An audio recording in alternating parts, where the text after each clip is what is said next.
The following presentation focuses on Etz Chaim's financial goal and shows how our future campus on Yeshayahu Street fits into those goals. How do we go about attaining that goal?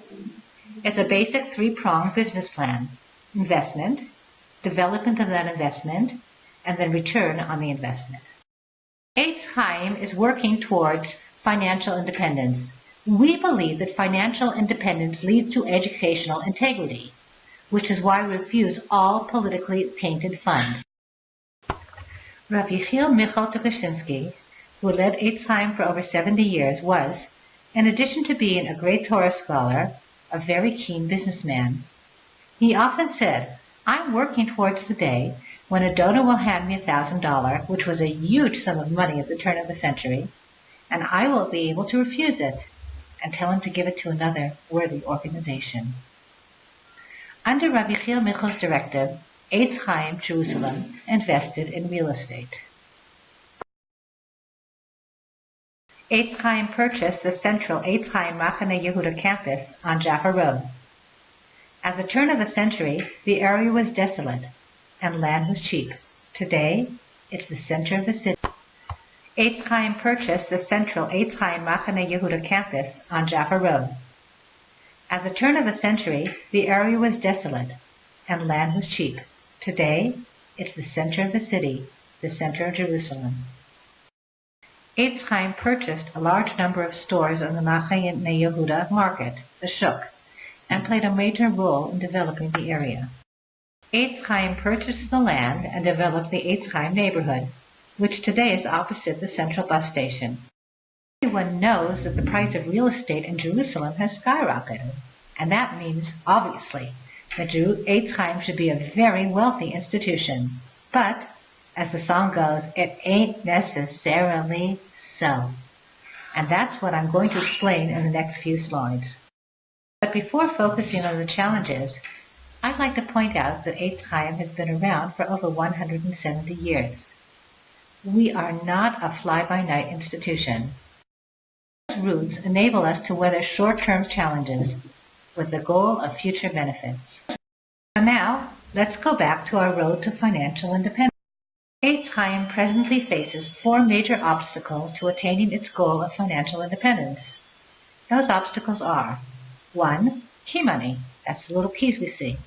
2. Hakdashot, that's the candle, and it stands for dedications. 3 is the little house, and that's preserved landmark. 4 is the money, and that's rent and renovations. Let's look at each of them separately. When Etz Chaim purchased the properties under the Turk, 1/3 was designated for the yeshiva, and 2/3, the stores in the Etz Chaim neighborhood, was developed for rental, with the proceeds supporting the yeshiva. Later on, however, in an attempt to control inflation, the British Mandate government froze rent costs, with the demand far exceeding the supply and the rent kept ludicrously low. Leaving tenants demanded what became known as key money from incoming tenants. The practice was eventually legalized. What does that mean for Etz Chaim? Our tenants are paying some 1 to 10% of what they're being paid on the free market. We receive for a store in Machane Yehuda market, for example, a maximum of $25 per month rent, and that's if we're lucky. Sometimes our tenants refuse to pay as they know it's almost impossible for us to evict them. On the free market, we'd be getting some $2,000 per month rent. Yes, it is possible to convert a key money apartment to a rental apartment, but it can only be done at certain times. For example, when the owner dies or leaves on his own accord. In addition, approximately 30% of the property's value must be given to the tenant or to the tenant's heirs. It's obvious that the resale value on a key money apartment is minimal. We are slowly converting these properties, but it's an expensive and lengthy process. The next obstacle is Hakdashot, or dedications. Very often, the people who gave the money to purchase the Etz Chaim properties gave it with conditions as to how the property was to be used. The Etz Chaim Machane Yehuda campus, for example, was given on condition that if it were to be sold, the proceeds would immediately be reinvested in a new property for the benefit of Etz Chaim. The condition was binding, both halachically and according to the law, which means that when Etz Chaim did sell its campus, the entire sum had to be immediately reinvested in a new property. In addition, because the laws are so complex, there are very high legal fees in making any transaction involving a dedicated property. The Etz Chaim Machane Yehuda campus is a historical landmark, and according to the law, the structure, including the memorial plaques and the flooring, must be preserved. These restrictions greatly impacted the building's resale value. Etz Chaim invested the profits from the Machane Yehuda campus in a new campus located in the heart of the religious neighborhoods. The municipality put the campus up for auction, and Etz Chaim won the auction and was able to purchase the campus at a price below its real value. Why? Well, the campus is under lease for another 3 years to a different institution. Until Etz Chaim is able to move into its new campus, we are paying a high monthly rent, as well as repaying the loan we took out to cover the difference between the two campuses. In addition, before we can move into our new campus, we will need to make renovations, and that, of course, costs money. To sum things up, let's look at the pros and cons of our future campus. Okay, so let's begin with the pros. Number 1, a low initial investment. We got the property comparatively cheap. Number 2, a central location. The new campus is located in the heart of the Orthodox neighborhoods. The day we left the Machane Yehuda campus, over 100 new students enrolled in our school, which is now in rented premises on Shmuel Hanavi Street. That's because although many parents wanted their children to attend Etz Chaim, construction on the light rail had cut off all access to our previous campus, and the school buses were letting the children off some 1.5 blocks away. As a result, in all types of weather, the children had to walk through a neighborhood that was no longer appropriate for a religious school.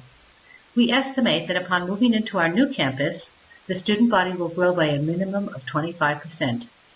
Future expansion, number 3. Our new campus encompasses a full city block, so we definitely have room to grow. Number 4, commercial income. In keeping with our goal of financial independence, some 40% of the property is zoned for commercial use. Etz Chaim plans on constructing a shopping area, with the rental income covering much of our operational costs. Cons are what I call short-term challenges. We have to wait 3 years, we have to cover the cost of rent for those 3 years, and we have to cover the cost of initial renovations before we can move in. The next slide shows generated income versus money from contributions, both today as well as our proposed 5-year goal. At present, in the year 2012, 40% of our incomes comes from donations and loans, and 52% is generated income. In 5 years' time, we project that 94% of our income will be generated, and only 6% will come from contributions. I'd like to point out that with the school's projected growth, the 2017 pie should be some 30% larger. Next 2 slides, we will see a detailed graph comparing our present and our projected income and expenses. Notice that whereas at present, the combined percentages for donations from abroad and from Israel come to 29%, in 5 years' time we project it will only be 6%. At present, we have taken out loans to cover 18% of our expenses. As you can see, our expenses remain more or less the same. Our expenses remain more or less the same, although, as I explained before, the pie will be larger.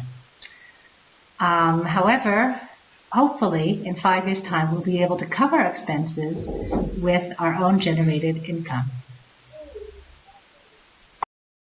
Although at present Etz Chaim Jerusalem is weathering a difficult storm, we have the roots and the presently inaccessible assets to weather that storm.